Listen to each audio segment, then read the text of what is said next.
Hi, I'm Helen Nichols I'm Head of Operations at the National Secular Society and I'd like to welcome you to our event on our Britons and Secularism report, which we have here. Now, this is a collaboration between the National Secular Society and More in Common. And with me to discuss it are my colleague Megan Manson, our Head of Campaigns, Hiya. and Andrew Fowler from More in Common. Hello. Now, we were supposed to be joined by Stephen Evans, our CEO. Sadly, he's been very unwell this week with shingles. I'm pleased to report that he's recovering, but he's not able to be here this evening. But Megan and I can cover anything that he might have covered. Now, before we start properly, I'm just going to go through a few housekeeping points. So, Andrew and Megan are each going to give a presentation about the report. Then we'll move to Q&A. I'm going to ask them each a question, and then we'll move to audience Q&A. Now, if you have questions, you can enter them at any time by putting them into the Q&A box. But I would appreciate it if you could keep questions succinct and clear because I'll have to read them out. We'll try to get through as many questions as possible. We might allow a little bit of overrun, but ultimately, we've only got so much time. So I thank everyone for your patience. Now, so let's get started. So this is Andrew Fowler from More in Common to speak about More in Common and their work. Thank you very much, Helen. And yeah, I was privileged enough to be one of the researchers working on this project as well. And I must say, since I've been at More in Common, it's actually been like without a shadow of a doubt one of the most sort of comprehensive, existential kind of reports that we've really done because it gave us the opportunity to ask some of the really big questions to Britons, which I found, first of all, affirming. I think sort of working in public opinion so often, you can feel like, we ask the public so many complex and complicated questions. And I feel like at this report, we really went to the heart of some of that, it was asking the big questions about what should society look like? What does faith look like in Britain in the 21st century? So I hope, I'm going to give a very top view of that deep and rich report now. And then hopefully in the Q&A, we can pull some more of it out. But to begin with, I'm going to sort of zoom out a little bit and talk about the segmentation model that we actually use at More in Common and that this report is sort of framed through. And we have these 7 segments, we call them, at More in Common. And they're essentially a way that we understand Britons based on their values. So typically quite a lot of political analysis is actually done through demographics. So you'd sort of say like older people think this, younger people think this, people who maybe vote Conservative think this, people who vote for the Greens think this. But what we actually do is we use a segmentation which asks people sort of questions based upon their values. So say, for example, one of the questions will be, do you think that people's outcomes in life are based on their own decisions, or do you think it's based on sort of the environment that they grew up in? Do you think that hard work pays off in society, or do you think that bosses normally exploit their workers? And it's those types of questions that then actually start to get to the core of why people believe what they believe, rather than just what they think. So as sort of public opinion researchers and political analysts, we pride ourselves on going that little bit deeper and asking the questions about why Britons think what it is that they think, not only what it is. And that's done through the 7 segments. You can do the quiz on our website if you want to find out what segment you actually fit into. But as you can see, an important thing to note as well is that they make up different portions of our society. So we have the progressive activists being about 12%. We've got rooted patriots, dissenting disruptors, and incrementalist left being the larger segments, making up about 20%. And then, yeah, other smaller segments being the traditional conservatives, established liberals, and skeptical scrollers being about, 10%-ish per segment there.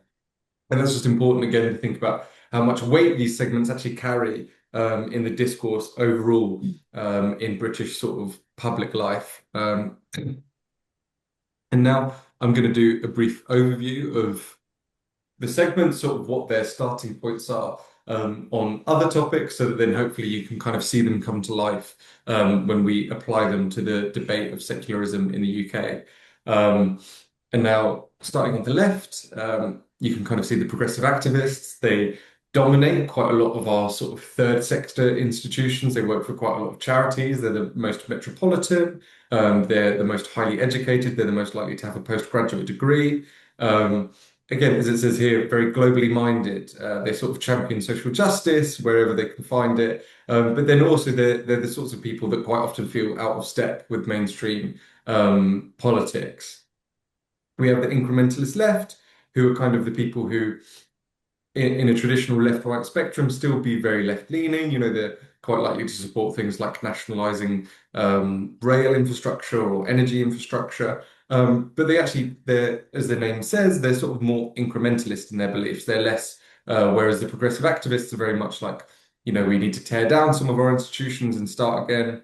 The incrementalist left are far more likely to say, you know what, incremental change from within is probably better. They have more trust than the progressive activists in things like the BBC or the NHS.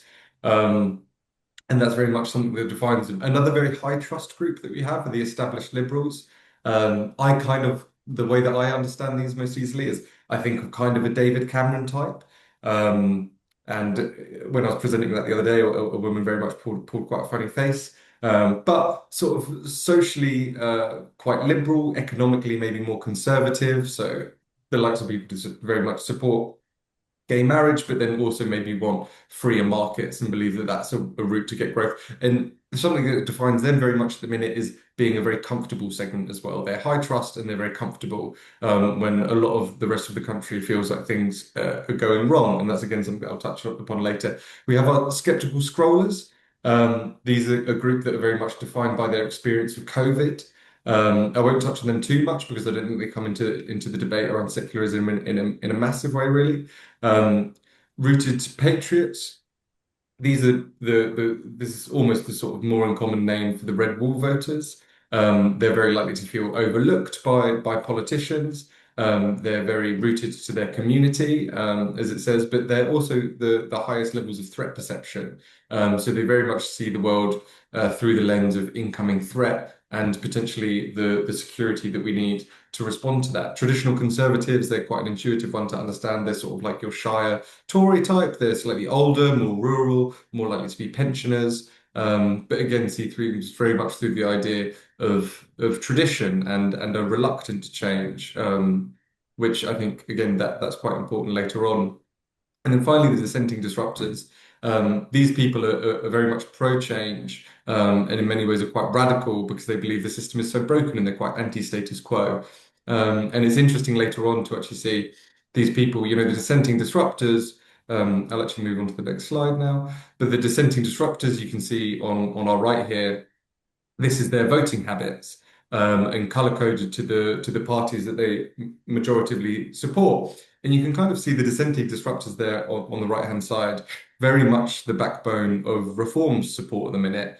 But then on the left there, you get the progressive activists who are kind of making up the backbone, on the other hand, of Green support. And I think it's really interesting around, you know, some of the conversation that we're going to have later around secularism, where those two segments of the UK actually do really connect on some of the big ideas of change that we can have in society. And then sometimes it's the more establishment kind of the more established segments, kind of in the middle of the established liberals and the incrementalist left, who are kind of more anti-change, despite maybe being from slightly different political backgrounds. But again, I just thought I'd introduce some more of kind of the public mood in Britain at the minute, because I think it's important to kind of set the scene for this report, but also from a more uncommon standpoint. We work on quite a lot of, you know, cross-cultural issues, but also really issues of polarization as well. And I thought it was important to kind of introduce that to the rest of this talk. But we called our latest report or our latest sort of major report where we did this resegmentation actually shattered Britain, and that was meant to summarize in many ways, you know, the public feeling very fragmented, but also, you know, this kind of overriding feeling of exhaustion. It was funny just before sort of opening the call up. Megan, Helen, and I were having a chat and were saying how much, really it feels like the public want an end to the chaos of British politics, but it feels like it's kind of just spinning out of control even further. But we've identified these four key drivers of polarization as well: trust, exhaustion, threat, and agency. And I'll go and talk about them in turn, and kind of how they relate to debates around the role of religion in society. So I think this is one really key one as well, the idea of trust. I think trust is really broken in many ways, sort of into communities. People feel like they don't trust their neighbors as much anymore. Maybe they don't know them. A lot of people move around the country a lot more these days than they used to. But then also sort of from political elites, and those sort of running institutions to sort of normal Britons. It feels like trust has really been broken there. I think you can trace that back to many things. Sort of freebie gate of the Labour government, party gate of the Conservative government. Before that, even, sort of expenses scandals and things like that. But more and more Britons don't feel like, those people in control, and the high ups are really having their back. And then that spills over into science, and whether Britons trust science and the NHS and some of the figures around that are quite worrying. But we're living in a very much a low trust period of time at the minute. The second is this idea of exhaustion, and I think that's very much, sort of it becomes very clear in the cost of living crisis, which was meant to be sort of a daily struggle and has now gone on for years and years. And I think again, a lot of the political decisions that people make are maybe, are good to see through the lens of this idea of exhaustion. A rising level of threat, as I mentioned. I think this comes through very much in some of the cultural work that we do. People who have a greater sense of threat are more likely to want strict controls on migration. They're also more likely to want strict controls on crime. And then finally, lack of agency. I think a lot of people feel that the national problems aren't getting solved by the government, but then also on a more individual level, you can go to work, you can take as many shifts as you want, you can change your job, but when you're still struggling to make ends meet, you can't really change anything in your life. And again, we can see that segmentation model, saying that our segments who very rarely agree on very little all seem to think that the government does not have things under control at the minute. But then bringing it to the report that we released back in March now, kind of how does this all fit together, and how does this actually connect to some of the ideas that we explored in the report? I think one is very much the idea that secularism, as we found throughout this research, doesn't necessarily have the public mind at the moment. It was in focus groups, it became quite clear that people defined secularism slightly differently. Some people had very specific definitions of it. Some people had slightly, kind of vaguer definitions of it. And this is something, again, that working in public opinion, we work with quite a lot. So say, for example, we work quite a lot on environmental movements and things like that.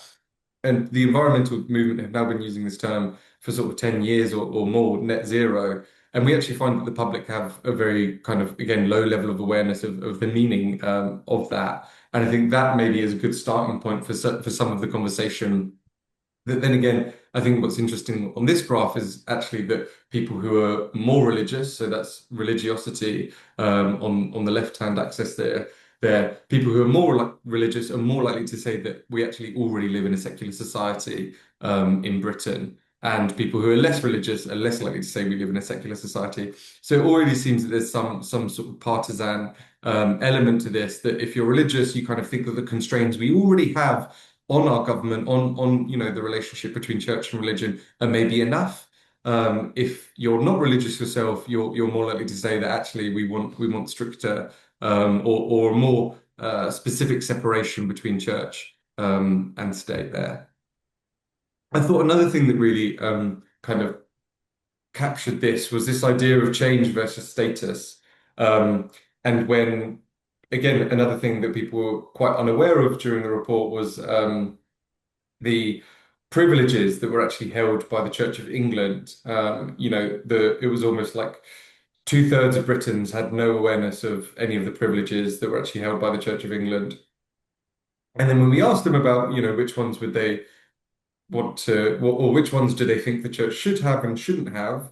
Very much people came out on the side of saying, you know what, specifically for this one, the Church of England should not have automatic seats for bishops in the House of Lords. That is very unfair.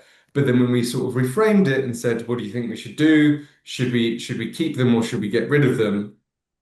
Some of that support slightly eroded. And again, there's this idea of change versus status that when you are kind of potentially uprooting quite a lot of the sort of traditions in British society, that might change your levels of support as well. But again, Megan's probably going to explore this more later, but there was a lot of support for actually getting rid of many of the privileges of the sort of Church of England.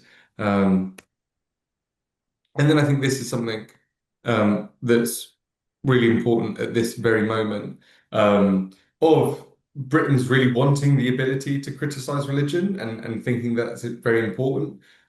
Increasingly, again, more in common, we've been working in public opinion for a very long time now. We've been monitoring some of these things. Increasingly, people saying that they feel like their freedom to express what they think is actually being inhibited or being limited.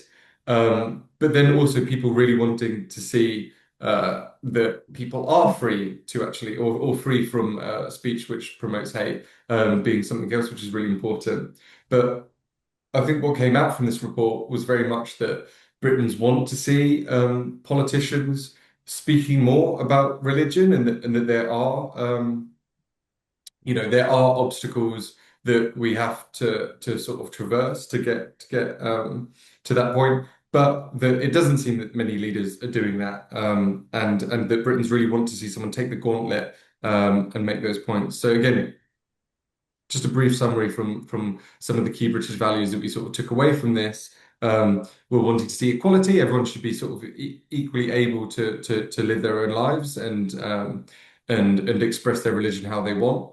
And there's a pride and tradition there that a lot of British people still identify Christianity as having deep cultural roots in Britain. But then also in opposition to cruelty or oppressive practices, that when we see religions doing things that we think actually limit other people's freedom of expression, that's a red line that's been crossed, and yeah, and that's a red line for many Britons. But yeah, without further ado, I'll pass it over to Megan now, who's going to dig deeper into the report, and we can get some questions as well. Okay, thank you very much, Andrew. So we'll just move on to Megan now then. So Megan will give you much more detail. Thank you very much, both. So I am just going to screen share. So just bear with me whilst I do that. And yeah, thank you very much, Andrew, for that overview. That is all really, really interesting. And there's a lot to think about with that. Okay, just there we go. And all right.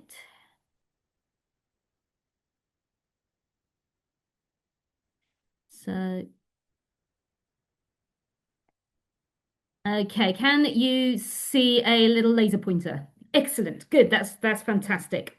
So yes, I am going to go straight in with some of the findings from this study. This is a very substantial report, as you can see.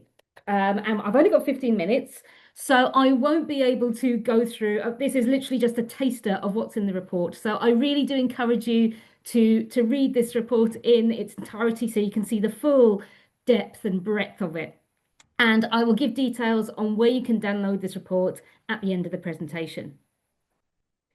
So as Andrew already said, a little bit of, well, not exactly bad news, but maybe a bit disheartening, is that at the moment, awareness of secularism is quite low, with nearly 60% overall saying they weren't really aware of secularism. But what's interesting here is that this was true across all the 7 segments, apart from the progressive activists, where the opposite was true. 68% said they were very aware or quite aware of secularism. So I do wonder if there are any progressive activists here tonight. I imagine there are. I did the quiz myself, and it does turn out I am indeed a progressive activist. I do wonder actually if there is a little skewer here towards the metropolitan people down south being in this tribe. And I wonder whether that's why I've ended up being with the NSS. So there's food for thought there as to about who is coming to the National Secular Society, who's coming to secularism, what's motivating them, and how maybe we can think about the other segments as well. So as Andrew already covered, it does seem to be that Brits see many of the UK's constitutional privileges for the established Church of England as outdated and in need of reform. So we have 26 bishops who are given automatic seats in the House of Lords with all the voting rights. And it turns out that 63% of those surveyed thought that they should not have these privileges.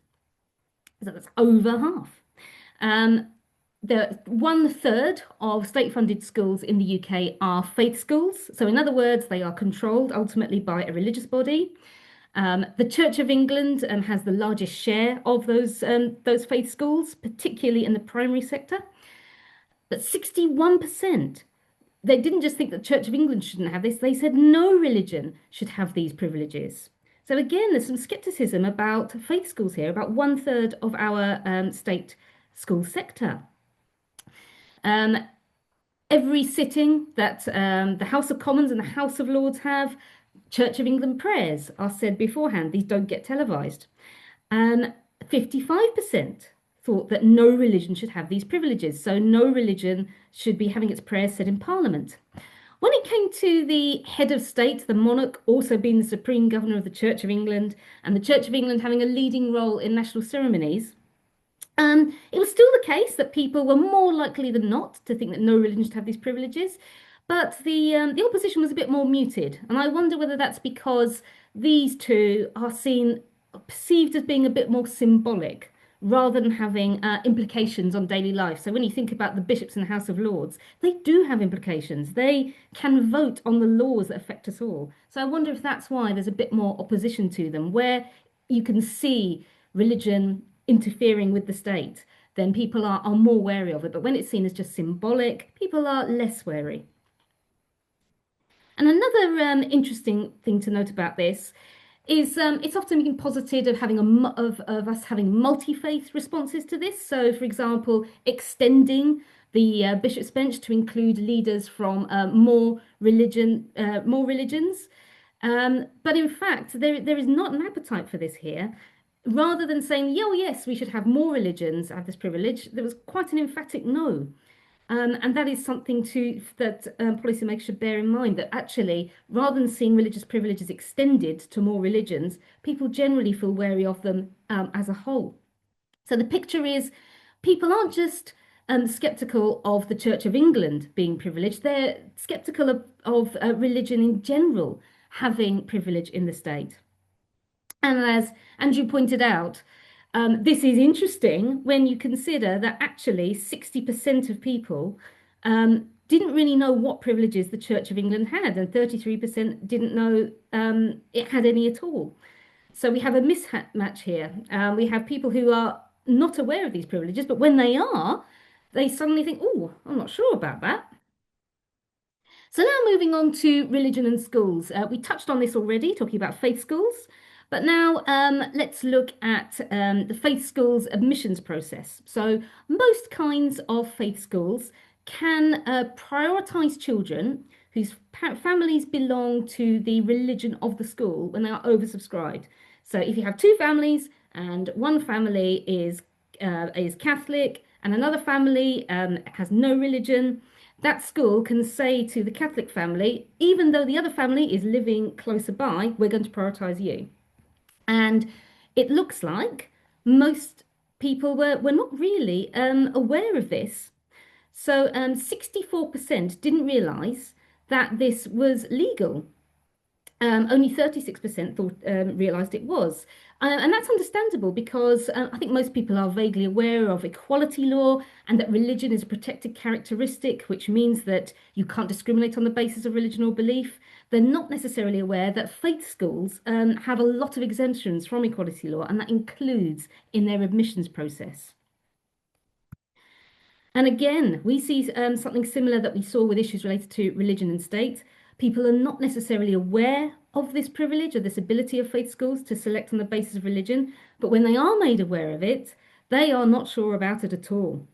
So 60% thought that state-funded schools should not be able to select pupils based on faith. And that breaks down into 22% who thought that if it's privately funded, then that's probably okay.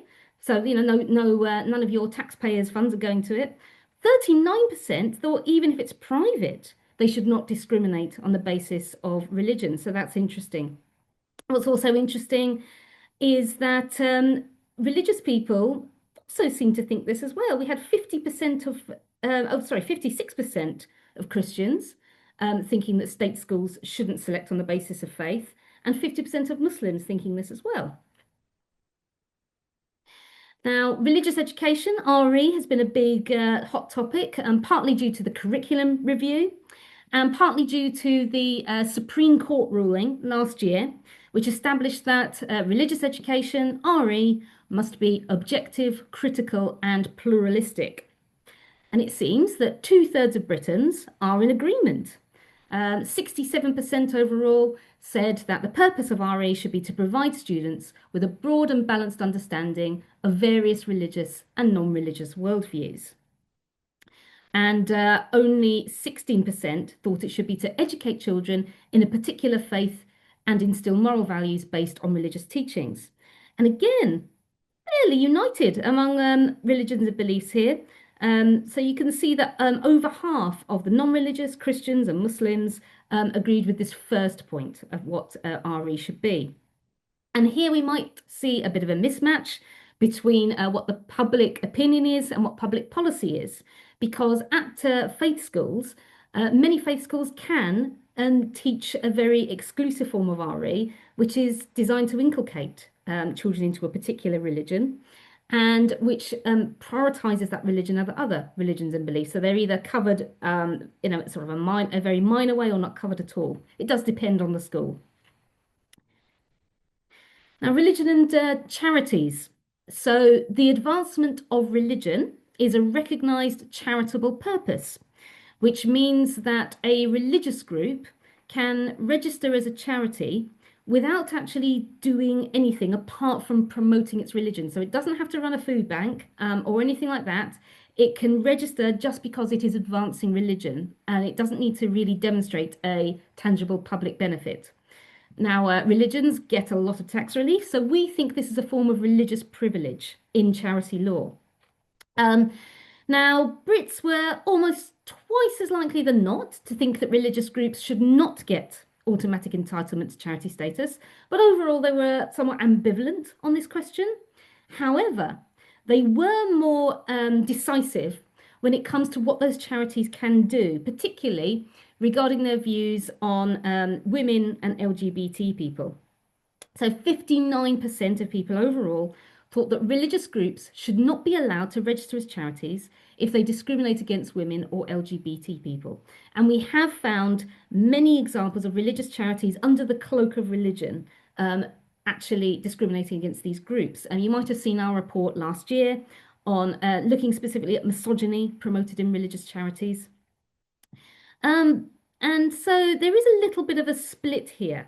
So it does seem to be that people of no religion, probably quite understandably, 68%, they're more likely to say that religious groups shouldn't be allowed to register as charities if they discriminate against women or LGBT people.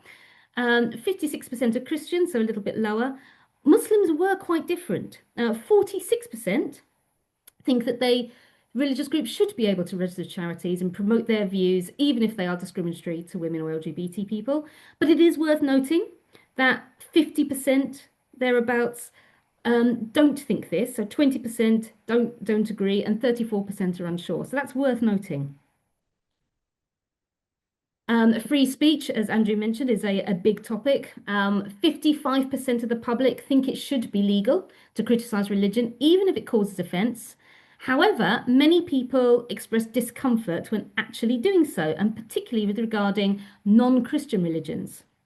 So here we have a chart with a variety of different subjects and a rating of how comfortable or uncomfortable people felt criticising them in discussion with those who disagree with them.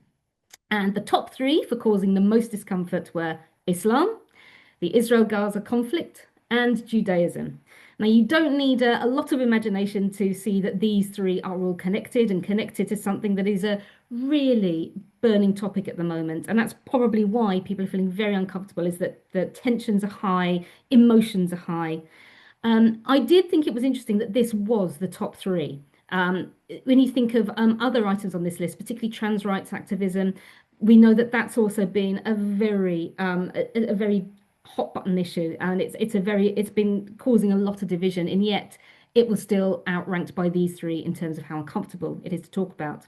And it's also notable, sorry, that the Catholic Church and the Church of England ranked considerably lower than Islam and Judaism in how uncomfortable people think it is to talk about them.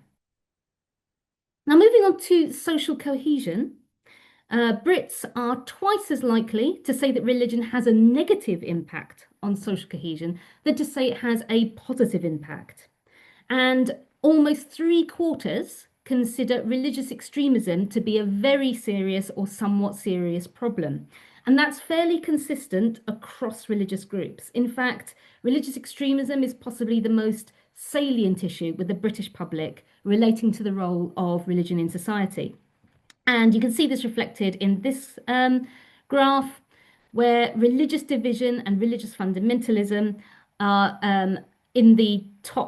among the top subjects that people think are having the most negative impact on social cohesion in the UK today, below immigration, racism and racial tensions, and misinformation and disinformation.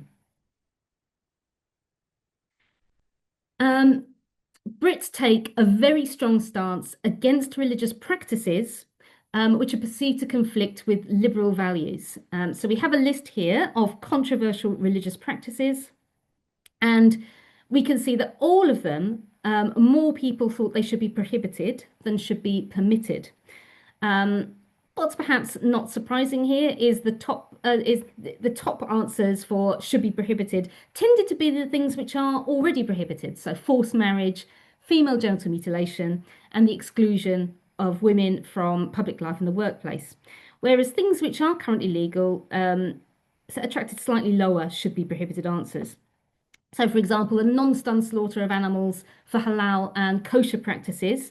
In general, non-stun slaughter is prohibited because it causes unnecessary suffering, but there is a religious exemption for halal and kosher meat. So because that form of slaughter for halal and kosher is legal, I think that's why fewer people think it should be prohibited when compared to the things which are already prohibited in law. So, in summary, there's lots of positive things in here, I think, for us secularists. Britain is not opposed or deeply polarised on the issues we work on. The public already supports many secularist principles and specific issues. So, for example, ending the automatic seats for bishops, there does seem to be quite a bit of support for that. There is a lot of scepticism around faith-based admissions and faith schools in general, and the idea of what we call religious privilege, of religions somehow getting treated in an advantageous way. However, there is a gap between agreement and awareness, as Andrew touched on. Many people support secularist positions when asked directly, but they are often unaware of the extent of religious privilege in Britain. So the challenge with secularists is not so much to persuade, although that's certainly important, but also to raise awareness of these issues. And that relates to the next point, which is most people don't think about these issues day to day. But concerns about extremism and harmful practices linked to religion are much more salient. The public strongly opposes practices which are seen to conflict with equality, children's rights, bodily autonomy, or animal welfare, and which shows that people do support freedom of religion and belief, but they don't believe that religion should exempt anyone from shared standards and rights. Secularism itself is often caricatured as anti-religious, but perhaps the biggest issue that these findings revealed was that many people simply aren't familiar with the term. We found that nearly 60% admit to being unaware.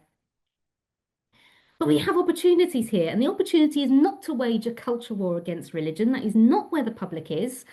And it's not to pit different religions against each other, but rather it's to bring British laws and institutions into line with values the public already broadly shares, like fairness and equality, freedom of belief, and social cohesion.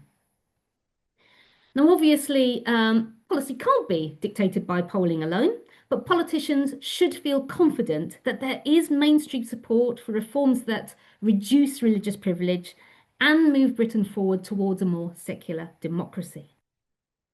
So, as I said, please do read this report. You can download it from our social cohesion campaign page here. This QR code will also take you to that page where you can send the report to your MP. There's a letter there. If you just put in your postcode, it'll generate a letter for you for your MP. You can edit that letter and send it off. It's got the link to this report. It only takes a few minutes, and it's a great way to raise awareness. And so finally, we'll be moving on to the questions. Thank you very much. Okay, thank you, Megan.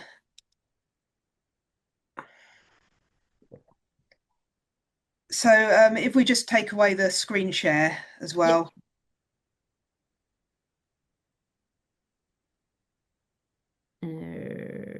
Okay, and then There we go. my first question is just going to be for Andrew. So, I mean, people are often a bit hazy about how polling really works. So, do you think you could tell us a bit more about the methodology you used? Yeah, of course. And yeah, thank you for that excellent sort of summary of the report, Megan. That was really amazing. And so we are pollsters at More in Common. It's kind of the bread and butter of what we do. So for this report, it was a 2,000 person nationally representative poll. And that's what we use. Typically, 2,000 people is enough to say that nationally that represents each of the key sort of demographics in the UK. We wait for levels of education, region, ethnicity, gender, and age, and we allocate for them as well. So that means we go out and find people who are, black and elderly and living in the north of the UK, so that we can really find out what those people in that region think, and then kind of extrapolate from that to what the broader public would think on these issues. And that's the polling side of it. And then for this project as well, we also ran 3 focus groups. So alongside that 2,000 person poll, we ran 3 focus groups, one with non-religious people, one with a group of Christians, and one with a group of Muslims. And that is because I should comment on the fact that methodologically, I can see one of the questions asks about sort of some of the smaller religions in Britain as well. So, for example, like the Sikh and Hindu community, and even to a certain extent, the Jewish community are actually so small, making up sort of about 3% or less of the British population. Very hard to pick up in nationally representative polling. So therefore, we thought it would be good to go out and speak to some groups. Obviously, we didn't actually do every religion, but some groups of religious people, to then also be able to sort of check and validate our findings that emerged in some of the polling data, and actually speak to people of those religions to sort of corroborate that data as well. And I think the focus groups were one of my favorite parts, maybe, to actually hear really the deeper insights of how people feel towards religion today. And interestingly, I think there was actually a lot of support even amongst some of the Muslim Britons, saying that secularism could be beneficial to them as well, that they don't necessarily think having a state, sort of intertwined with a religion is good for the multi-religious society that we live in today, which I thought was quite interesting. But that's a bit of a methodological overview there. Okay, well, thank you very much for clarifying. And Megan, can you tell me, was there anything in the data that really surprised you? I mean, there was lots of surprises in there, but one thing that really strikes me is how permissive the younger generation are to some of the controversial religious practices that we highlighted, and that's despite young people in general being less religious, or maybe it's because of. The biggest shock was views on FGM, female genital mutilation, where we found that 20% of 18 to 24-year-olds surveyed thought that it should be permitted. And then 10% of 25 to 30-year-olds as well thought it should be permitted, which was a bit of a shock. That's 1 in 5. Now, it could be a bit of a statistical blip, but when you sort of read it in the context of how permissive the younger generation are, it does suggest it's a little bit worrying that this practice may find a bit more sympathy among younger people. And that's also a bit worrying because that's the generation that's more likely to be a bit educated about FGM. And it's now part of RSE curriculums in schools. So it wasn't part of RSE curriculums when I was at school. So it's interesting that even though people are more aware of FGM and the harms that it causes, that young people didn't seem to be quite as opposed to it. It could be because young people might be sort of more culturally relativist, that what's okay for one culture might not be okay for another, and that you judge sort of cultures on their own merit. It could be that. It could be that there are concerns about criticizing cultures outside your own and feeling that there's something up with doing that we have no right to criticize cultures outside our own. Or it could be, as I said, because young people are less exposed to religion. So people who grew up with religion may see both the good and bad of it. And they may think, oh yeah, well, this part of it's bad, this part of it's good. And because they have experience of it, they can recognize that. But for young people, religion might be quite alien, something that they can't quite relate to, and therefore not really sure how to react when there is a controversial practice in there. So there's a lot of, obviously this is all conjecture, but those are some possible reasons, and it does indicate that maybe a little bit more work needs to be done when it comes to emphasizing universal human rights, for example, that protect us all. Okay, well, thank you for that. So we'll go to the audience questions. So first question from Elizabeth, who just wants to know that her view is that given that progressive activists are often not progressive, or at least prone to undermine liberal principles, is that the right title for the segment? I guess, yeah, I think that's a difficult one because I'd like to dig into what liberal principles Elizabeth feels are maybe being undermined there by either our segment or activists more generally. But I think it is meant to capture those people who are maybe more willing to take kind of radical action for their beliefs. Generally considered again on that left-right spectrum of being the very radically left wing. And I think, some of the progressive activists would perhaps be willing to say that occasionally liberal principles need to be undermined for longer term benefits to society, and that is why they're seen as very radical people as well. And definitely the activists is the thing that's meant to highlight that these people are willing to go out and take action for the things that they believe, even if it kind of ostracizes them from mainstream Britons. Okay, so really, you're not making a kind of official judgment on what counts as progressive. It's more about a desire for change. Yeah, exactly. I think is maybe not necessarily for the position of more in common to judge what's a progressive movement and what isn't, but is more meant to sort of place these against other segments of society that are maybe not as supportive of change. Okay, and so the next question from anonymous attendee is, given that UK discussions of religion and state are primarily shaped by Christianity, are there survey-based studies that reflect how members of other religious communities understand the role of religion in their daily lives and civic identity?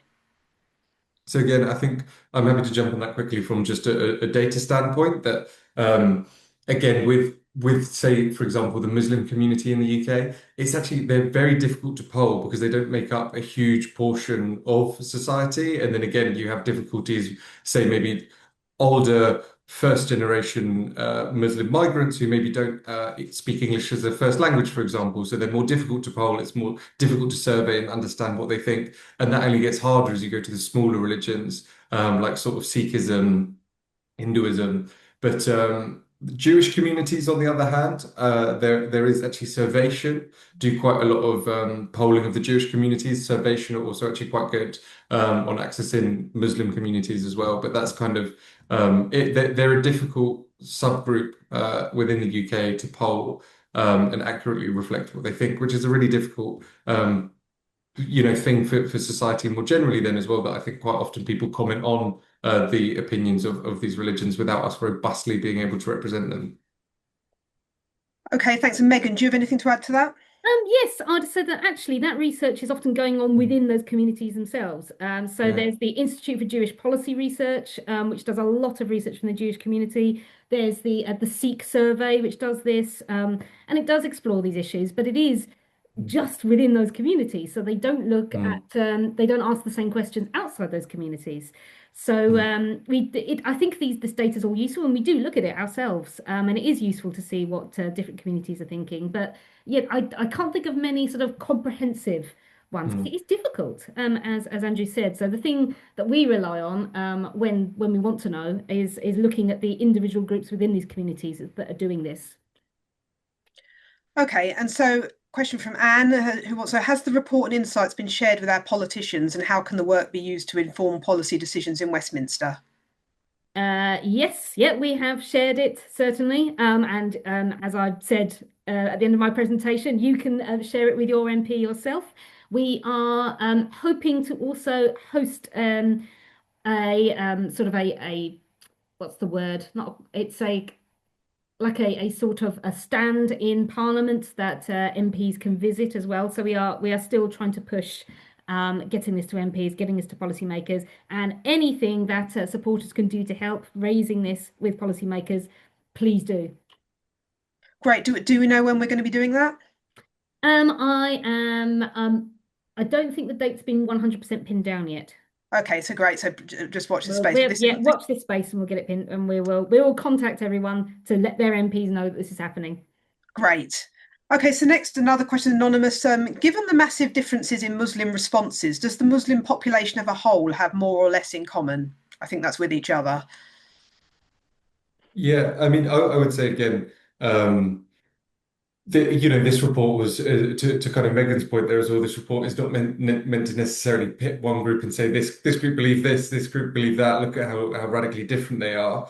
But it's more meant to say that actually we need to be able to have serious conversations about this. There are differences of opinion across Britons as well. You can cut that through our segmentation model. You can cut that by religion.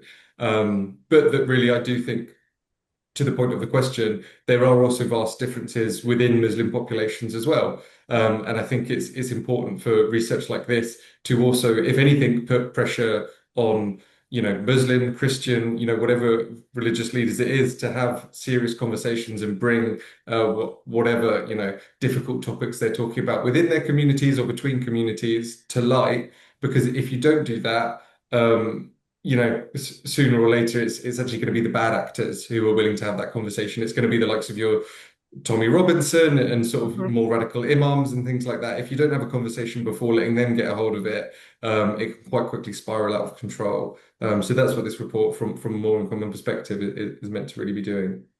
Yeah, and of course those people are already, um, Already getting hold of got the their teeth issue. into it. Mm. Do you have anything to add, Megan? I think I agree with what Andrew said pretty much. I think it did highlight that there are some differences, and that is something to be wary of because it does cause tension. I mean, we've seen that with the local elections and the voting around the Green Party and independent candidates. We do know that there are some divisive forces here which do come from quite different worldviews, and that's something that's not we can't shy away from that there are it's certainly not all Muslims but I know I'd say that most Muslims are very much on board with British values, but there is a significant proportion who are rejecting certain British values and certain universal human rights values, for example, and that is something we should be aware of.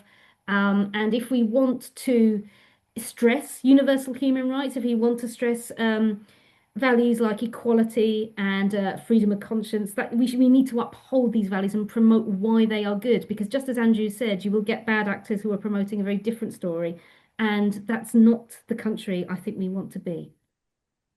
Well, we certainly don't. Yeah, okay, so the next question is from Luke, who says, has this research been done before and are any trends that we know of?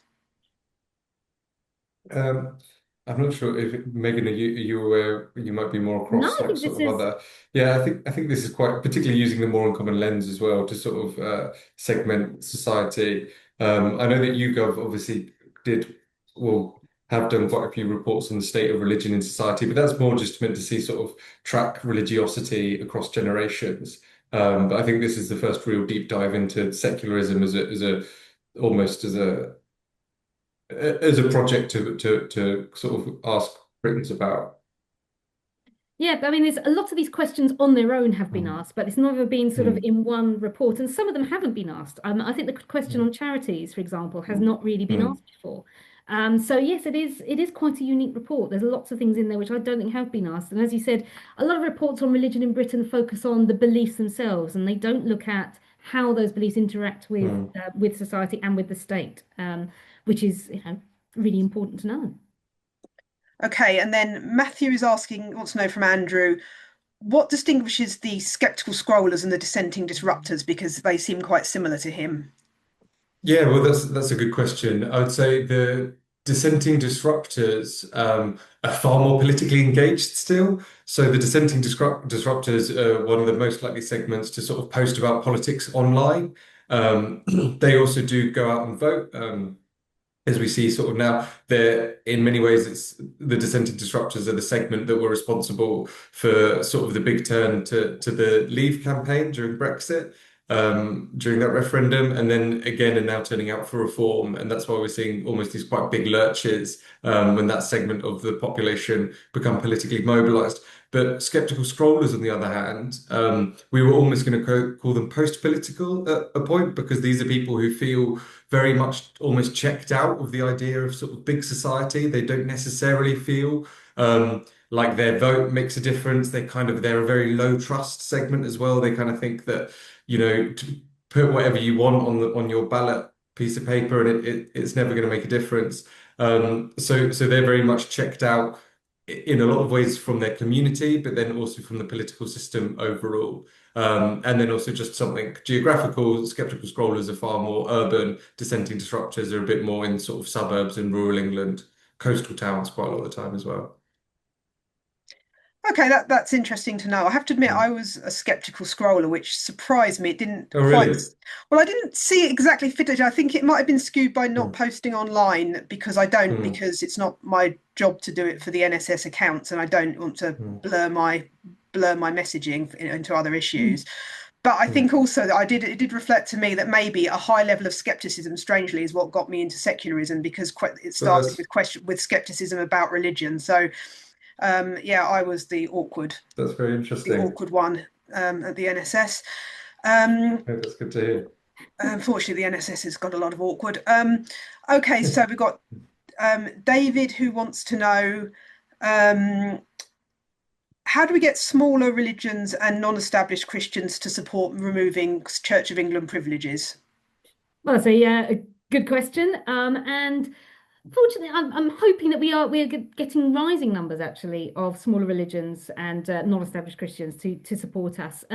There's certain campaigns where we really can work together with these groups where we mutually can see the benefit of secularism to everyone, whatever their religion or belief. So, for example, on one of the campaigns that I really like because it seems to unite so many people across religion and belief is our wedding campaign. Our campaign to make sure that wedding law treats everyone of whatever their religion and belief equally, because at the moment it doesn't. It's very weird. There's lots of different laws with different privileges depending on which religion your wedding's about. So it is about, and again, it is about raising awareness because it's also true that members of minority religions aren't necessarily aware of these privileges. I think that it's also the case that secularism doesn't necessarily have the best reputation among the religious. I mean, you think of NSS, we did used to be a explicitly atheist organisation, and we've moved away from that now. We're not explicitly atheist. We welcome members and supporters from all religions and beliefs because secularism is a political principle, and we think it's good for everyone. That separation of religion and state is good for non-religious and religious alike. So the thing to do is to reassure religious people that no, we are not anti-religion. In fact, we support freedom of religion and belief, but we do believe there need to be red lines to make sure that very important human right doesn't interfere with other human rights, including freedom of religion or belief, which which can happen. So I think that's what we need to do is to reassure, to inform, and to work together where we can. Okay, thank you. Another anonymous question. Should we worry that many dissenting Muslims are scared to dissent in public? And I can't help noticing that a lot of questions around Islam get asked as anonymous. Yes, yes, we should absolutely worry, because as we see, we get a very skewed picture of Islam when dissenting voices get suppressed. This is why there's a lot of people who conflate Islamist extremism with Islam, because it's the extremists who tend to shout the loudest and Mm. claim to represent the authentic Islam, whatever that is. And that, and the more they shout, the more the dissenters are worried to speak up, and and it's with good reason, because we know that we know from our own work that liberal secularist voices in the Muslim community, those standing up for the rights of people who leave Islam, of women, of gay Muslims, that they can sometimes face death threats, really serious death threats. They can face harassment. So yes, we should be very worried about that. Yeah, I mean, I think it is definitely true that I find that a lot of people do have that view of the sort of the Islamists represent Muslims, and I think you can see why in public discourse, if you didn't know any Muslims and you didn't really have day-to-day Mm. experience, while and you got your information from the media, you might start to get that impression. So we have Mike who wants to know, how aware do you believe those people surveyed understand British equality law? I think, is that one for me? If you want I to go think, for it. I think so. Just I think some people are quite aware of equality law, and I just anecdotally on social media, if you do see somebody posting a job advert where they are saying this would be a great job for ladies who stay at home, or saying, or the other one is rental, with saying I want to rent to people of a particular race. You will always get very quickly comments saying, well, this breaches the Equality Act, this breaches equality law. I think particularly if you're in certain professions, if you're in in certain sectors, you will have an understanding of equality law. Outside those sectors, I don't think people do fully understand it, and I certainly think that people don't understand how the exemptions to it work. And some of those exemptions are absolutely necessary, but some of them, like what we see for religion in schools, possibly less so. So yeah, mm. I don't know if Andrew wants to add to that at Yeah. all, or. Well, I would say maybe not to specific, equalities law, but I was honestly quite surprised almost when we ran the focus groups for this project, actually asking those very deep questions for people to evaluate, the role of religion in society today. I was actually very impressed.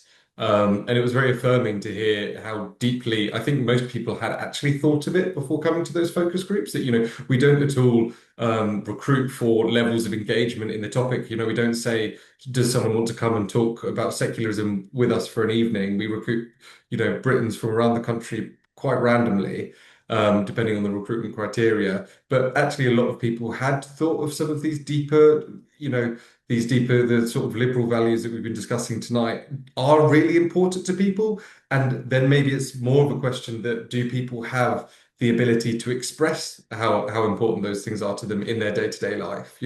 But people certainly do think about them. Okay, thanks. Okay, so we're coming up to the time, but we said we'd overrun a bit, but I'll try and get through as many of the remaining questions, but I'm afraid I can't really take any more that haven't been posted already. So next question from Akash, who says, I must be honest, I'm extremely skeptical when anyone tries to quantify philosophical or political opinions by psychology or personality or cultural values. Is the left centre right paradigm not more accurate? I think that might be a question for me. And Yep. I think it's definitely, Akash, very good that you're skeptical. But I think what we're seeing in sort of contemporary British politics is really that idea of left and right no longer quite, taking into account the, almost kaleidoscopic political, map that we have at the minute, where actually if you think of the talking points of sort of Reform and the Green Party, for example, there's a lot of overlap in them. There's, a lot of, again, these big anti-establishment, big change kind of uh, zero-sum politics of us and them. There's a lot of similarities really between the likes of Reform and Green, and that's a new paradigm that we think we're moving into, and perhaps actually sort of anti-establishment versus establishment is a new lens through which we need to be able to review our politics. And something like the segmentation is meant to capture that. And move beyond just those simple sort of left and right. Like, where would you necessarily put someone who's considering voting for either the Green Party or Reform, which there are. I mean, I was running focus groups just the other week before the local elections, and there were people saying, look, I don't know whether I'm going to vote for Zach Polansky or Nigel Farage, if were there an election tomorrow, which I found incredibly interesting. And where would you put them on the left-right compass or map? Yeah, and I've always found people don't, who, especially people who are not heavily political, don't always chart into political tribes anyway. Mm. That someone you thought was a true blue Tory will suddenly come out with like something that sounds a bit socialist and out of the blue, and that kind of thing. People aren't always predictable. Okay, Megan, the next one Definitely. might actually be one for you. Jonathan wants to know: could young people's openness to FGM express their belief that everyone has the right to do whatever they want with their body? Well, if that's the case, I think that shows a fundamental misunderstanding of what FGM is, because Mm.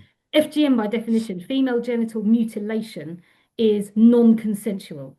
It is when a woman or a girl, normally when they're a girl, it could be at birth or it could be before puberty, has her genitals cut without her consent. She is forced down and her genitals are cut. There is a big spectrum of FGM. Some of it is more mild than others. So in Indonesia, in babies, it'll tend to be a small nick on the clitoris, which draws a drop of blood. In countries like Egypt and Somalia, we're looking at the far more severe forms of FGM, normally done before puberty, where the clitoris can be removed entirely, and the labia can be sewn. And this is not done with consent. Where it is done with consent, where a woman wants to modify her body by her consent, well, first, she has to be of age. We don't believe that children in general can consent to radical body modification. Indeed, you can't even have your ears pierced until you're a certain age, and you certainly can't get tattooed. But also, when a woman wants to modify her body, we no longer call it mutilation. We call it body modification. And so we do, for example, permit genital piercings on women. Technically, you could say, well, that's FGM, but it isn't, because the magic ingredient, which makes it not FGM, is consent. So FGM is when it is performed without consent. So yes, there is a belief that everyone has the right to do with what they want with their body, and FGM is the reverse of that, because it's somebody else controlling your body, somebody else making decisions about your body and mutilating it, cutting it forever. Most forms of FGM are irreversible. They can't. You can certainly treat them, but the physical harms and the psychological harms could well go on the rest of your life. Do you have anything to add, Andrew? I think honestly, just agree with Megan really that yeah, yeah, just to reiterate what Megan Okay. says, with an eye on the time that we've got a few more questions to be getting Yeah, through as the next well. couple of questions Sorry, have been about FGM as well. FGM. Mm, Just to see that um, one person question from Matthew is basically asking: is the greater acceptance because young Muslims are often stricter than older Muslims? mm. Um, I'm not sure if you have an opinion on that, Megan. um, I think this is true for quite a few religions at the moment. I Mm, think that we're seeing a bit of sort of more fundamentalism across religions, mm, and I think they're all sort of feeding each other. So I've noticed in the Sikh community, there's been the rise of the Khalistan movement, which, among other things, tends to promote quite an orthodox interpretation of Sikhism. That tends to be a younger person's movement. When you speak to older Sikhs about the Khalistan movement, they really don't like it a lot of the time. They're really quite wary of this movement. And I think we might be seeing it with some Christians as well. When you think about who the Christian nationalists are, they're not your C of E church-going sort of mm, pensioners in general. They're quite different. Um, So I think that there is this slight I don't think it's extensive. I don't think that there is a huge epidemic of young people flocking Mm, to more radical forms of religion, but it's certainly there. I think it yeah. is true that it is there. Certainly anecdotally, I keep hearing. I remember hearing Mm, from one man talking to me about in his local area. I think it was in Slough. He said that he was in his 50s, and he said that when he was young, there were always lots of Muslims in the area, but he never saw them wear girls wearing hijab, and now he sees them all wearing hijab. And I thought that was very interesting. That mm. over decades, it seems that young Muslims are belonging to perhaps a more orthodox form of Islam.